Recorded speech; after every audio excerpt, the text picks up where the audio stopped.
Таджики так долго этого ждали, неужели все станет намного проще? Досмотрите это видео до конца, и вы узнаете то, что вас определенно обрадует. Подписывайтесь на обновления, и точно будете в курсе всего самого актуального. Граждане Таджикистана, желающие выехать на заработки в Москву и в Московскую область, теперь смогут прямо в Душанбе предварительно оформить заявление на патент. Это стало возможным благодаря открытию правительства многофункционального миграционного центра Сахарова в Душанбе, сообщили в Министерстве труда республики. Часть документов будет готовиться в Таджикистане. После этого мигранту нужно просто явиться в миграционный центр в Москве и получить патент на осуществление временной трудовой деятельности, пояснили в ведомстве.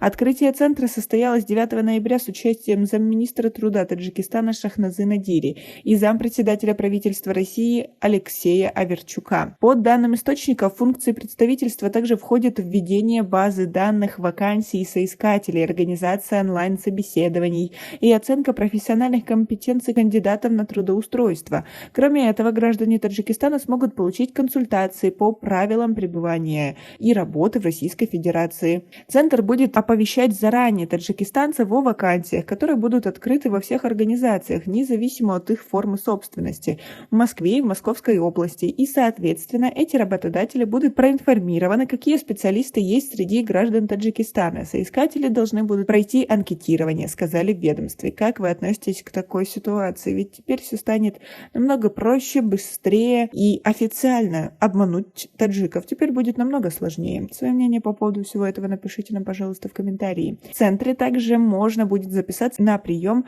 в московский ММЦ и получить помощь по покупке билетов. Центр находится по улице Садриддина-Ани, 129 в районе Шахмансур, столицы. Открытие представительства состоялось в рамках 18-го заседания двусторонней межправительственной комиссии по экономическому сотрудничеству между Таджикистаном и Россией. Напомним, что недавно было подписано соглашение между ФГУП, паспортно-визовый сервис МВД России, которое также намерено открыть свое представительство в Душанбе. Как отмечала в интервью Шахноза Надири, в рамках подписанного документа планируется создание единой системы, которая позволит нашим гражданам здесь сдавать экзамен на знание русского языка, законодательства, истории Российской Федерации, проходить медобследование и дактилоскопию.